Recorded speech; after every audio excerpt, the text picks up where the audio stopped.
How's it going, everyone?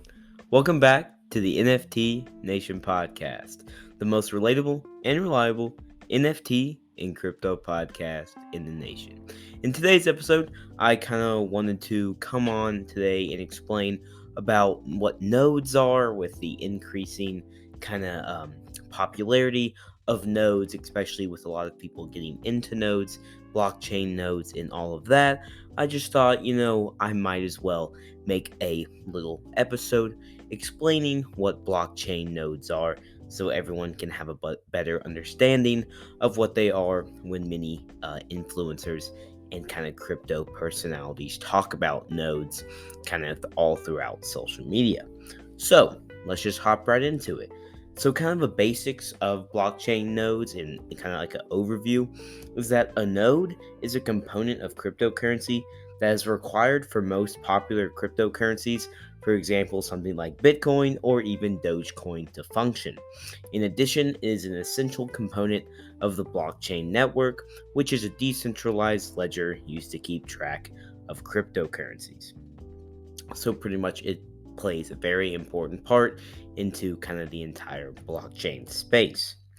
In kind of basic and normal people language, you could say a node is an intersection point or connection in a telecommunication network.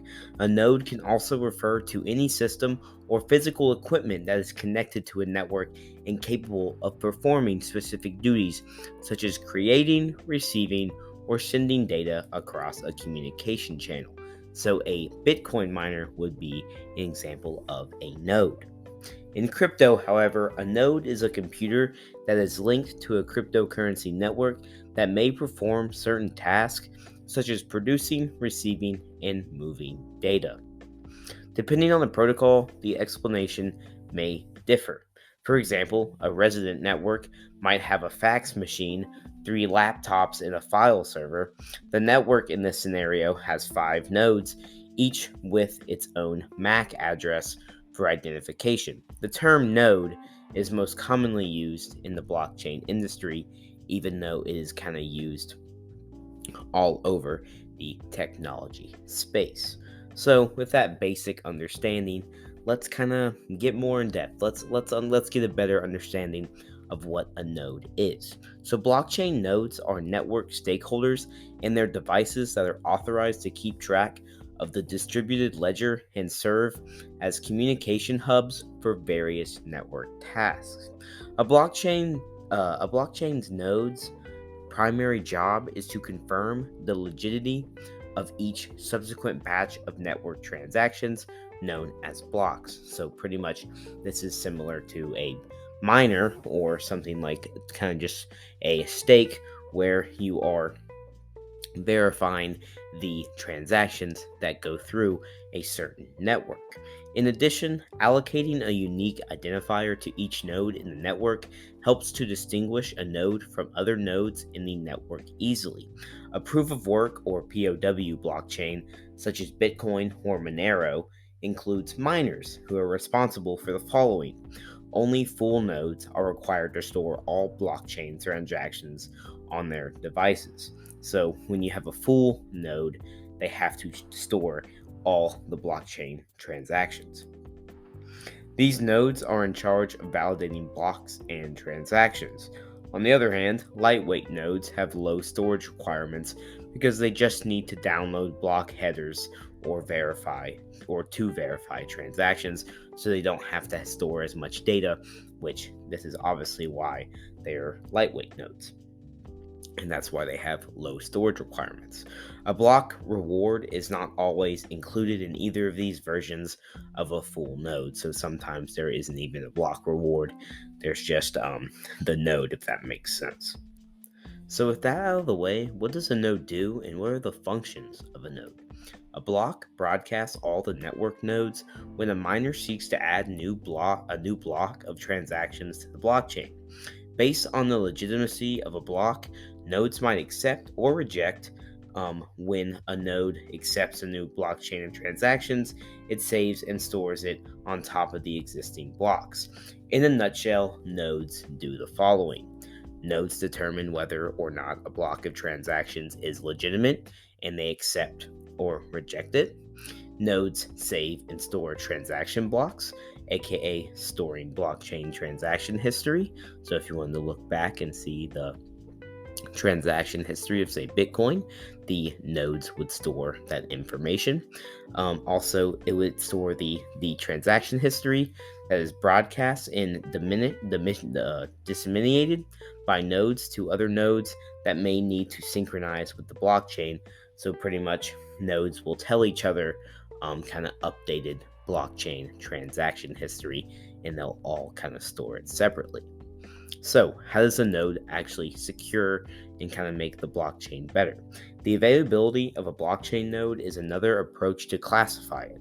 For example, an online node is a node that is assigned to send updates all across the network consistently and always to be online. On the other hand, offline nodes only need to download the most recent copy of the ledger every time they rejoin the network to stay in sync with the rest of the network.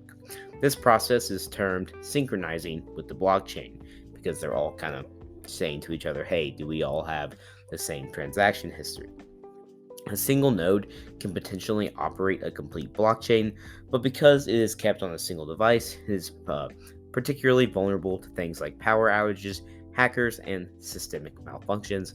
That's why really big blockchains that use proof of work, like a Bitcoin or Ethereum, they have millions of miners, so it's kind of spread out and the risk is reduced. The more complete nodes a blockchain has, the better it is able to withstand such disasters. It will be difficult for a corrupt party to wipe out all of the blockchain data at once, since the data is dispersed over so many machines. A single node may potentially keep a full blockchain running, even if a significant number of nodes fall offline and become unavailable due to a worldwide catastrophe. Even if all the nodes fall down, it only takes one node with the whole blockchain history to back up and restore access to all the data. So kind of it's a fail-safe of having just one node online if everything else fails, if that makes sense. So what is a node compared to just a miner? So how do both of these work and how do they differentiate? In order to choose legitimate transactions to generate a new block, a miner must always operate a complete node. Because it lacks access to the whole blockchain history, it cannot identify which proposed transactions are legitimate based on the current blockchain's transaction history. So this is like, i.e., whether all balances involved in the transactions are adequate to conduct the proposed transactions. So pretty much it's like if you want to send 5 Bitcoin to someone's wallet and you don't have 5 Bitcoin, this is like, bro, like you can't send that. Like they're just going to block it. It's not going to be able to happen.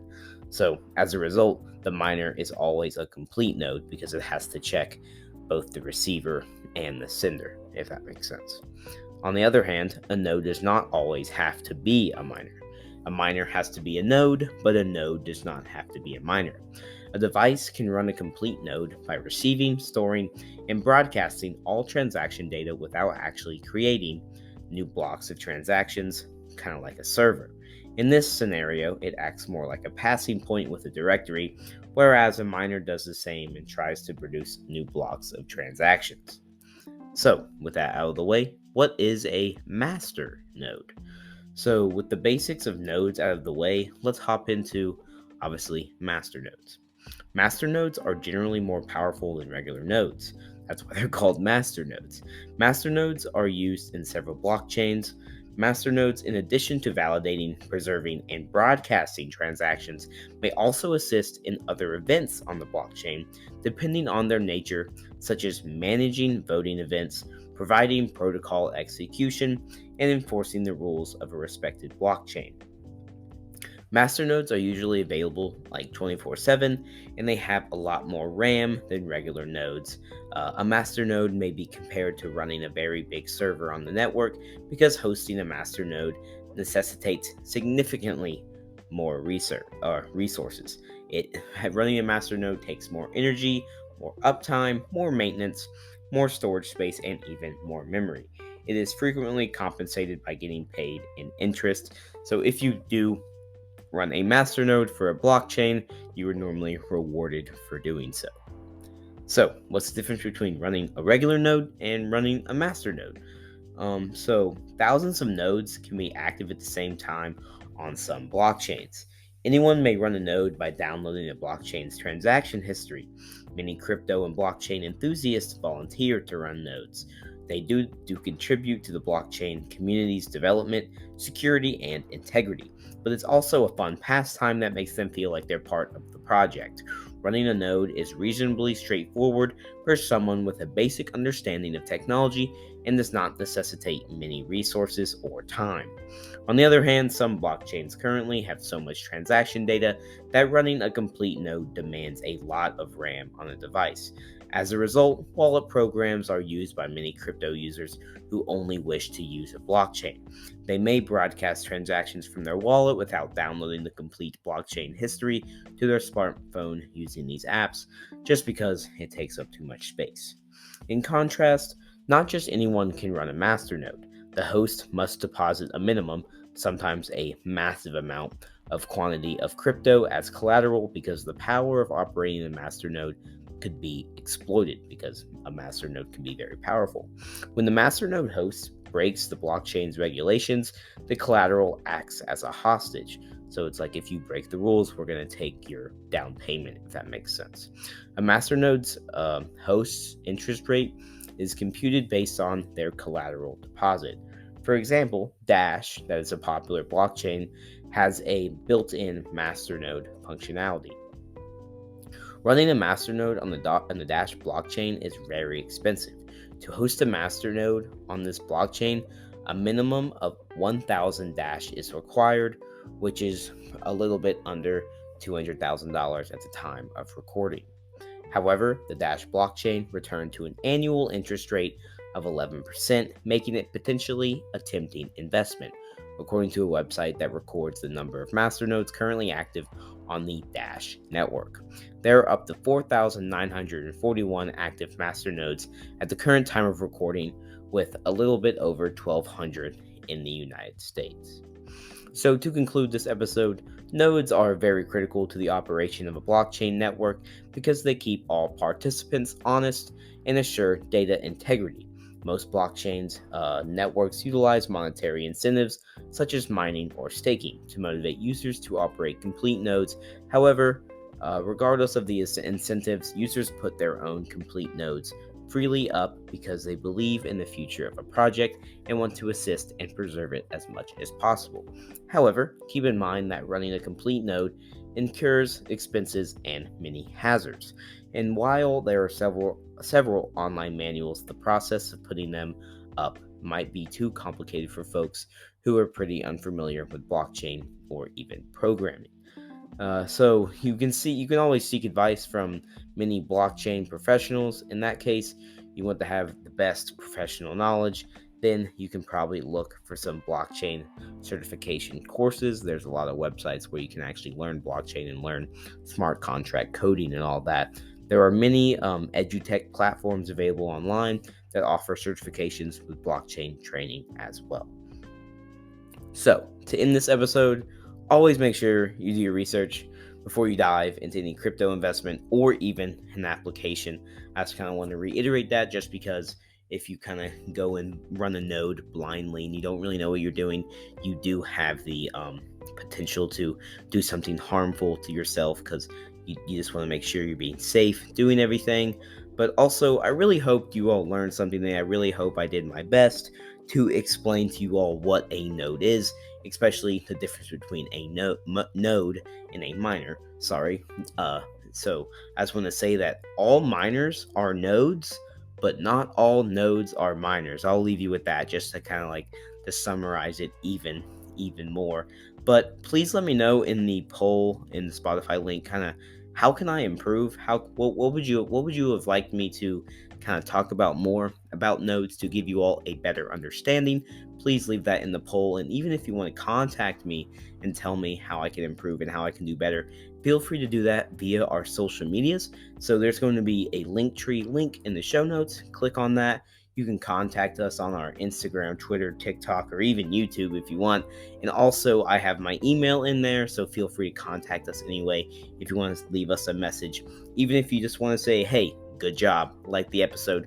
Or you're like, hey, I think I want to be interviewed. I think I want to come kind of state my opinion on the current crypto market. Feel free to do that. I would love to kind of hear from you all. So feel free to do that. Share this podcast with your friends if you want to teach them all about nodes and kind of the whole crypto space. Please leave 5 stars on Spotify. This really helps us grow since we are very small here. That would be much, much appreciated. Also, if you do want to leave 5 stars, actually leave 5 stars, take a screenshot, put it on Instagram, tag us, and we will give you a follow back. That I think we're going to start doing that just to kind of give a little incentive of leaving 5 stars. But yeah, that's going to be it for me today. I hope you all learned something, and have a good one, guys.